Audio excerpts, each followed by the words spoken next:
21st Precinct, Sergeant Burns. Stole your what? Your safe? Well, where is this? Where on Lexington? What is it, a store? You're in the muster room at the 21st Precinct, the nerve center. A call is coming through. When did you discover? You will follow the action taken pursuant to that call from this minute until the final report is written in the 124 room at the 21st Precinct. All right, the officers will be right over there. That's right. Just stay there. The officers will be right there. Yeah, right away. 21st Precinct. It's just lines on a map of the city of New York. Most of the 173,000 people wedged into the 9/10 of the square mile between Fifth Avenue and the East River wouldn't know if you asked them that they lived or worked in the 21st. Whether they know it or not, the security of their homes, their persons, and their property is the job of the men of the 21st Precinct. The 21st. 160 patrolmen, 11 sergeants, and 4 lieutenants, of whom I'm the boss. My name is Kennelly, Frank Kennelly. I'm captain in command of the 21st. Tours vary like the weather. Some are calm, 8 hours with hardly a murmur in the precinct. Others are stormy. The switchboard hums continuously, and the sector cars hurry from one run to another. This tour was a stormy one. When I came on the job at 7:30 a.m., a 3-alarm fire in an old brewery near the East River had just been brought under control. 2 city firemen had been overcome and taken to Metropolitan Hospital. At 8:16 a.m., a bus and a taxicab collided on 2nd Avenue. The driver of the cab and his 2 passengers were injured. Shortly after 9 o'clock, there was a call that a paint store on Lexington Avenue had been burglarized during the night. I was still at the scene of the accident when Patrolman Farrell, my operator, rang into TS from a call box and informed me of the burglary. We made the run to Lexington Avenue. The men from Sector 4 and Sergeant Burns were already on the job. Farrell parked between their cars in front of the paint store. You stay with the car, Farrell. Oh, hello, Captain. Well, what do we got, Ross? Safe job, sir. Yeah? Yes, they hauled it away. They just rolled it out the front door and carried it away. All right. Well, watch the door, Captain. That's the way they got in and out. Okay. Sergeant Burns says the detectives might want to try it for fingerprints. All right, stay on the job here. Keep the sidewalk clear. Yes, sir. What time do you usually open the store, Mr. Hewitt? The same time, 9 o'clock. 9 o'clock every day. Hello, Sergeant. Captain. Mr. Hewitt, this is Captain Kennelly. How are you? Some mess to come to work to. Some mess. Mr. Hewitt is the proprietor, Captain, Mr. George Hewitt. He opened up this morning and found the place had been burglarized during the night. The whole safe they took. The whole safe. Well, you'd think the safe would be safe. The whole thing. Did you notify the detective, Sergeant? Yes, sir. I rang in as soon as I saw what it was. T.S. called upstairs to Vitaly, who was catching. He notified the safe and loss squad. He's on the way over here himself. Where was the safe? Right back here, Captain. Right back here in plain view. With a light on it. I always make a practice to leave a light on it. It's right here. In between brushes and wallpaper. What kind of safe was it, Mr. Hewitt? A black one. No, I mean, do you know the name of the manufacturer and the style number? Oh. Well, tell you the truth, no. When did you buy it? Well, let's see. I had it when I removed to this location. Had it about a year then. I've been here 9 years, so I got the safe about 10. It's important that the detectives have a description of the safe. Don't you have the manufacturer's name and the model number written down someplace? Well, yes, to tell you the truth, I think I do. I think I got the original invoice from when I bought it. Well, good. That's all they'll need. Where is this invoice? In the safe. That figures. How was the entry made, Sergeant? The street door was damaged, sir. It was a neat job. They got a bar in between the door and the frame and just snapped off the latch. Yeah. Now, when I walked up to the door, I could see something was screwy, Captain. I just touched it and it opened. The lock was broken off. Listen, I got my insurance policies in the safe, too. How does that make me stand on insurance? You don't need your policy. Just get in touch with your broker. Do you have any cash in the safe? Oh, yeah, sure. That's why I keep the safe primarily. How much? Oh, $600-700. Your receipts from yesterday? Oh, most of it. $450 is the receipt from yesterday. The rest is extra cash I keep around. Why? Why? Tell you the truth, Captain.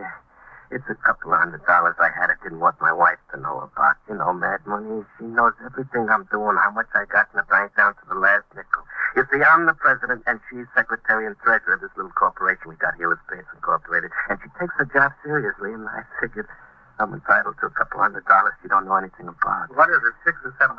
I haven't definite for a report. Well, between, I don't know. I have to check the register and so forth. What else did you have in there, Mr. Hewitt? Oh, a couple of dollars in stamps. Oh, for crying out loud. My war bonds. My war bonds was in there. You won't lose anything there. You have a record of the serial numbers. Oh, yeah. Also in the safe. You sure had a lot of faith in that safe, Mr. Healer. Well, who would have thought, you know? Listen, the government will make good on those, won't they? That's my hard-earned money in those bonds. What happened?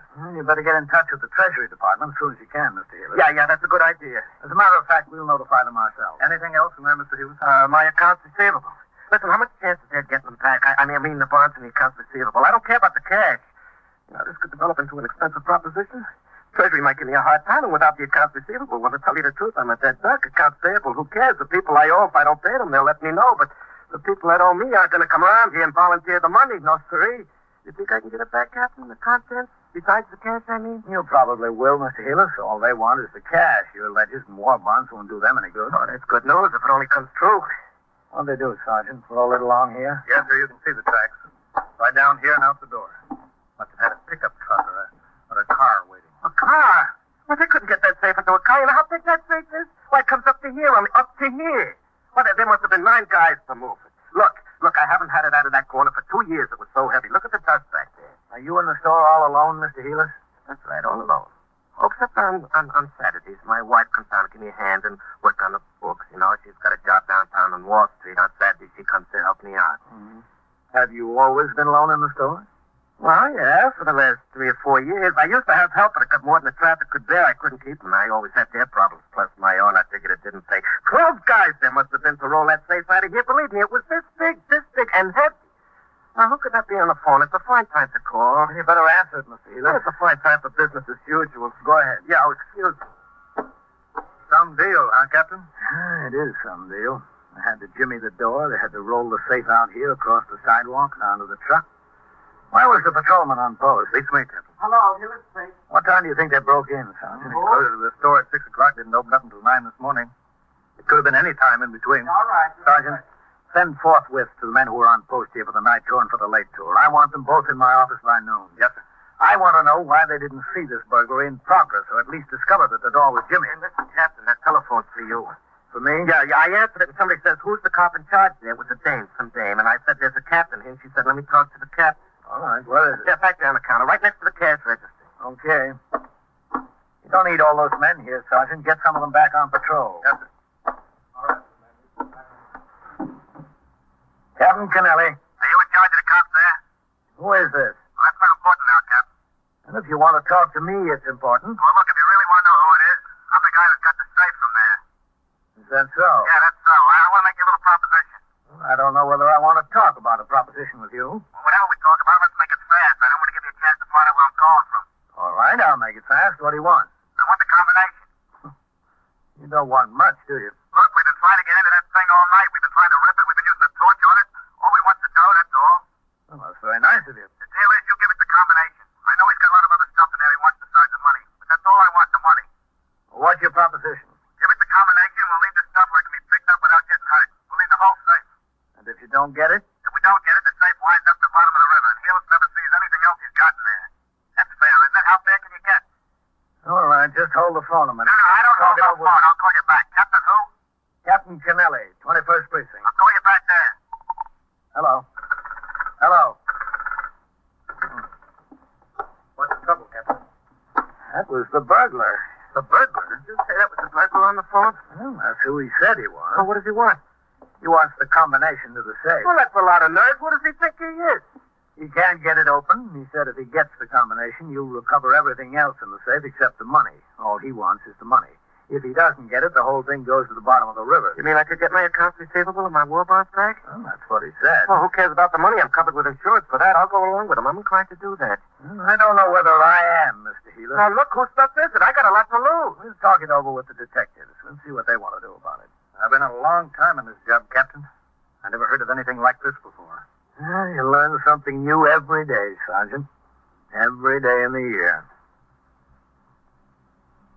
Within a few minutes, detectives of both the 21st Squad and the Safe Loft and Truck Squad, the central office specialists who handle safe burglaries on a citywide basis, arrived at the scene. Sergeant Burns gave them such information as he had collected, and I told them of the phone call from the man who purported to be one of the burglars. The detectives took over the investigation, and Sergeant Burns instructed his men to resume patrol. I returned to the precinct house. Lieutenant Gorman told me he had sent forthwith to the homes of Patrolman Coley and White. These were the men who were on post number 6, which included the burglarized paint store during the preceding night and late tours. Both men were en route from their homes. I went into my office to read and sign reports and communications which had accumulated since I was on duty previously. At 20 minutes after 10, I had almost finished with the paperwork when I looked up and saw Lieutenant Matt King, commander of the 21st Detective Squad, and another man standing in the door. You got a minute, Captain? Yeah, sure, Matt. Come in. How are you, Captain? Fine, man. This is Detective Andy Sawyer of the Safe and Loss Squad. I'm glad to know you, Sawyer. Yes, sir. Sit down. Matt, sit down. Thank you. Pull that chair over. Well, that was an odd one this morning, wasn't it, Captain? Yeah, it sure was. How do you figure it, Sawyer? You fellows ever heard anything like that before? No, sir. Neither do I. I must be a psycho trying to swing a deal like that. Well, it didn't sound much like a psycho over the phone, Matt. How have you fellows got it figured? Well, there are a couple of things, Captain. One, Mr. Healer said it was a woman on the phone when he answered. You picked it up. It was a man. Yeah, that's right. Two, from the description Healer gave us of the box, it sounds like a certified 600. Now, a safe man who really knows his business wouldn't find much trouble getting into a box like that. He'd try ripping it. And if that didn't work, he'd use a cutting torch and get inside of it that way, especially since they carried it off and can work on it at their leisure. They aren't red-hot ironmen, that's for sure. Whoever they are, I don't think they've been long in the trade. Well, how many do you think there were? Well, the box weighs 600 pounds. There must have been at least 3 of them, maybe 4. And what about the girl on the phone? I don't hope yet. You know, I've got an idea about that. Yes, sir? Well, if this burglar was going to put the proposition to someone, who'd be the logical person? Not the cops on the job. That's right. The logical one would have been Helis. I don't think he wanted to talk to Helis. That's why he had the girl put in the call. You mean Helis might have recognized his voice? He might have. Yes, sir, that's a good possibility. But why the girl? There must have been at least 2 other men on the deal. Why the girl? Well, I don't know. Any number of reasons. Andy, do you think we ought to check out some of the people Helis knows? That's a good idea, Lieutenant. He said he used to have help in the store, but not anymore. How about his former employees? Yes, sir, there might be something there. Are you going to be around here all day? Well, I was going out on patrol again this afternoon, that's all. Why? Well, we figured this guy might call back here to see if the deal will go through. Well, what do you want me to do? Well, because we've got the switchboard here, I'll be right out there. I'll keep one line open to the telephone company to get the location of the phone he's calling from. I'll have CB keep up a direct connection to the radio dispatcher. As soon as we can get the location, he'll have a car right over there. He wouldn't stay on the phone long enough. He wouldn't this morning. He knows now that we're looking for his call. He's got to stay on long enough for you to give him the combination. Oh, and you want to go along with him? Yes, sir, we might as well. If it doesn't work and we don't get him, maybe at least Helis will get his property back. That's what he's most worried about anyway. And we'll be out at the board and start to work on every call that comes through to you, Captain, if that's all right. Yeah, that's all right. If you'll take just a few seconds longer to get to the phone than you normally do, we might have a chance. If he calls again. Well, Captain, he's got the safe. We've got the combination. If he had moxie enough to carry that safe out across the sidewalk, he's got enough to make another telephone call. Squad stationed himself next to the telephone switchboard, ready to use another line to trace any subsequent call from the safe burglar. He got head starts on 2 callers who asked for me, but both of them turned out to be ordinary police business. At 11 o'clock, Patrolman Coley, who had worked the 4 p.m. to midnight tour on the post where the safe burglary occurred, came into the precinct house as ordered. I questioned him thoroughly regarding his activities on post during the previous night. At the end of the interview, I was convinced that the burglary had not occurred through his negligence. Patrolman Coley was allowed to return to his home. By 11:35, the safe burglar had still not been heard from again. I finished my paperwork and started out of the office and into the muster room when I saw Patrolman White, dressed in civilian clothes, standing at the desk talking to Lieutenant Gorman. He saw me and crossed the muster room. Excuse me, Captain. Hello, White. I got a forthwith to appear at the precinct house, Captain. Lieutenant Gorman said you put out the order. That's right. Come inside. Yes, sir.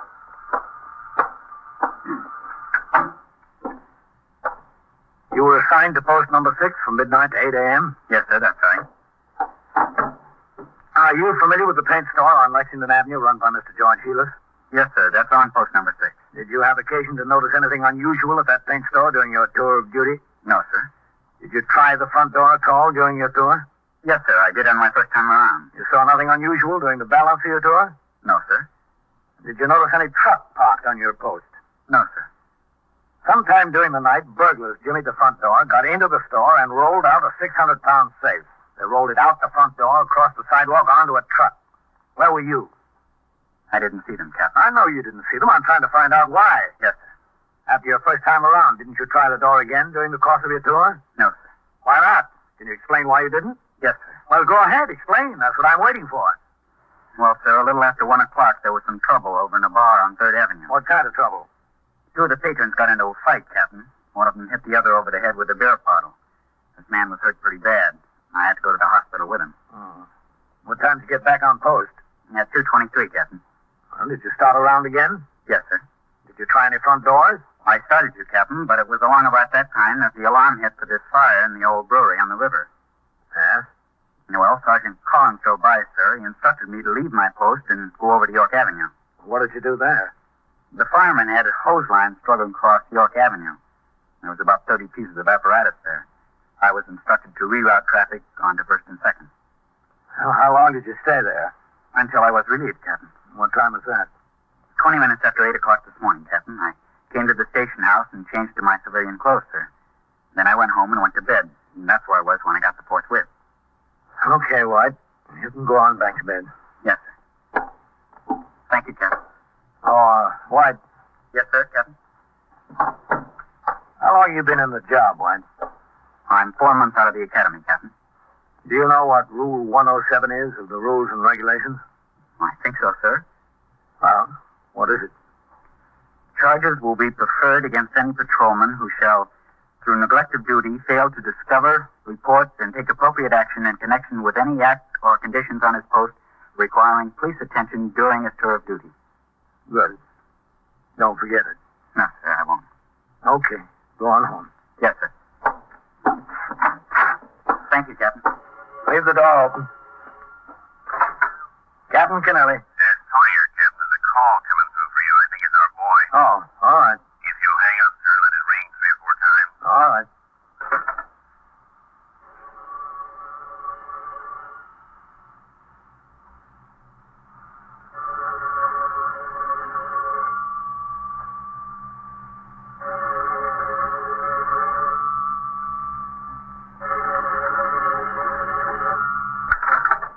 Captain Kennelly. Now, is this Captain? Yes, I think so. What about the deal? Ready to go through with it? Yes, we'll go through with it. All right, what's the combination? Now, wait a minute. First, I want your assurances that you're not going to throw that safe in the river. The man wants his property back. You get it back. Well, I just wanted to make Listen, sure. I know what you're trying to do. You're trying to stall for time. I'm not going to stay on this line long enough for you to trace the call. Believe me, now I'm not. What's the combination? Well, just a second. Let me find it. Well, don't take more than a second. I'm telling you, don't take more than a second. All right, I'm getting it. What is it? Just a second. I'm telling you. All right, here it is. What? It's 2 full turns to the right. 2 full turns to the right. Write that down, honey. Stop at 71. Stop at 71. Back left past 71 and stop at 6. Back left past 71 and stop at 6. 6. 6. Then what? Look, you're going to keep your promise, aren't you? I'll keep my promise if you keep yours. What's the rest of the combination? I haven't got all day here. I know what you're trying to do. Well, then right to 98. Is that it? Yes, that's it. Bye. I think we've got a chance, Captain. Well, I couldn't keep him on the phone any longer, Sawyer. He knew what we were up to. We made it, Captain. Good. That girl was with him again. Apparently she was standing alongside of him, taking down the combination as he repeated it back. It was from a pay station. Ah, that figures. Drugstore on Astoria Boulevard. A car from the 114th Precinct on the way. Well, that's fine. Maybe they'll make it. I'll call the squad out there and ask him to take a look, too. Okay. I'll do it from the board. Oh, excuse me, Lieutenant. That's all right, Lance. We got the call, Lieutenant.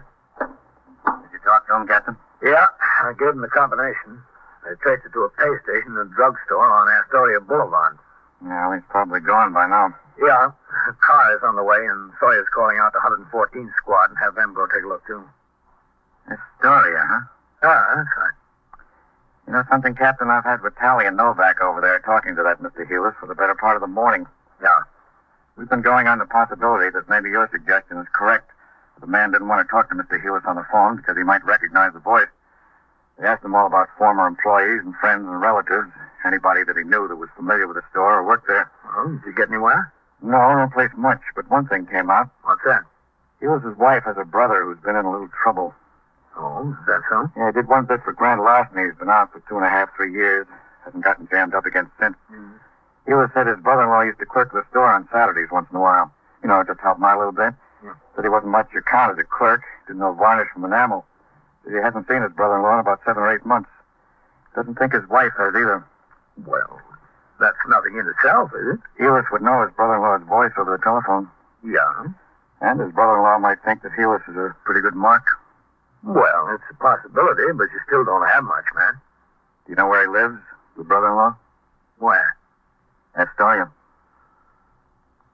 Well, I guess you want to talk to him. Yes, sir. I guess we do. In another minute or so, Detective Sawyer came into my office and told me that he had spoken to the acting lieutenant in command of the 114th Squad. 2 detectives from there were en route to the drugstore on Astoria Boulevard to see if they could locate the caller. It was determined that Detective Sawyer, accompanied by Detective Vitale of the 21st Squad, would go to Astoria and talk to the brother-in-law of the victim, Lee Goring. The fact that the brother-in-law lived in Astoria and had a criminal record was considered more than a coincidence. After they left my office, I turned my attention to other business at the precinct. At 1 p.m., I went on patrol and returned in time to turn out the platoon for the night tour at 4. The precinct was calmer than when I came on the job in the morning. The storm had abated. After the men marched out of the door, a call came from upstairs through TS. Lieutenant King would like to see me in the detective squad. I walked through the back room where several of the men who had just come off duty were standing around talking. I climbed the rickety stairs to the 2nd floor and walked into the 21st Squad. I saw Detective Sawyer sitting on the edge of a desk, talking to a small, blonde young woman. I walked over to him. Well, I was just doing him a favor. That's all I was doing. Hello, Sawyer. Oh, hello, Captain. How are you? After all he asked me to do was to make a telephone call for him. If a girl can't make a telephone call for a man, well, what's this world coming to? Captain, this is Eleanor Hoffel. How do you do? I'm sure. I didn't have anything to do with breaking into that store. I wasn't anywhere near the place. I didn't even know what it was all about. He asked me to do him a favor, that's all, and I did. I didn't know what it was all about. Yes, you'd write down the combination, too, when he got it from the captain here. You knew what that was all about, didn't you? Well, not exactly. He's not the kind that tells you everything. Have you got it wrapped up, Andy? Yes, sir, pretty much. Vitaly and I went out to this house in Astoria. We found the brother-in-law out there and her. I told you, I was just visiting. That's all I was doing. I was just visiting. We took a look in the garage, and what do you think was there? The safe? Yes, sir, the safe. I didn't know it was in there. I don't look in garages. How should I look in a garage? I was just visiting him, and he asked me to do a favor. You can't kill somebody for doing a favor. Where's the lieutenant? In his office? Yes, sir. I didn't know what it was all about. That's the honest to goodness truth. Yes. Captain Kennelly. Come in, Captain. How'd you like to meet this man, Captain? You've talked to him over the phone. Lee Goring. Look, what are we waiting for? You got the safe, you got me. Book me, get it over with, will you? I'm tired. Because you were up all night last night? Because I was up all night last night, yeah. Wasn't a very smart thing to do, break into your brother-in-law's store, was it? That was smart enough. The stupid thing was leaving the safe in my garage. I should have found someplace else. Did you find out who was with him on that deal last night, Ben? Yes, sir, he's told us. Sure, I told you. I told you everything. Why should I keep anything back? They walked out on me. You think I want to be in and them out? Not me, brother. I weak and easy. When I go down for the 3rd time, I take everybody with me. Why'd you pick on your own brother-in-law? I wanted to keep the money in the family. That was thoughtful, wasn't it, Captain? Yeah, very. We're sending a truck out after the safe, Captain. I'm kind of anxious to see it. Sawyer told me they clawed at it, hacked at it, and burned it with a torch, tried to knock the knob off. Couldn't make a dent in it. Must be a pre-war safe. Did they build them like that today? Who's got a chance with one of those things? And it's work. You know that's work? To get it out of the store, onto the truck, and out to the garage, then to go to work on it. You know we worked on that thing from 3:30 this morning to almost 8. We couldn't make a dent in it. Is that when you got the bright idea to call me? Yeah. Came over to New York, walked down the other side of Lexington Avenue to see what kind of rumble it was from the job. I saw all the cops' cars parked out in front. I went in the candy store and called. Who was with you, just Eleanor? Yeah, that's right, just Eleanor. I had the idea out in the garage, but the other boys thought I was crazy. They wouldn't have any part of it. I said to them, look, I'm not 2 feet from where all that money is, not 2 feet, and I can't get my hands on it. If you don't want any part of it, get out. I'll go it myself. So they got out. All that work and not a dime out of it. That's what gets me. Back-breaking work. You going to bring them in here, those boys? I'd like to see the looks on their faces. They take a fall, don't get a dime out of it. I'm laughing. It's a big joke. All right. Come in, Mr. Hewlett. Yeah, sure. I'm Lieutenant King. How are you? Pleased to know you. Lee, I don't know what to say. Say hello. I'm ashamed of you, Lee. Really ashamed of you. My own wife's brother to do such a thing. What do you want from me, George? I did it. What am I going to do? Say I'm sorry? You would really throw the safe in the river? Your own brother-in-law's accounts receivable in bonds at the bottom of the river? I can understand how you would do it to me, but your own flesh and blood is my wife. George, don't knock yourself out. Why did you do it, Lee? Why didn't you come to me if you needed money? I needed money, but who needed a song and dance with it? Captain, do you understand it? I don't. A grown man, look at him. In his trade, he can go out and make $25 a day. $25 a day, and he's got to get himself in trouble again like this. What's the answer? $25 a day. Well, Mr. Heelis, the answer seems to be that he prefers night work.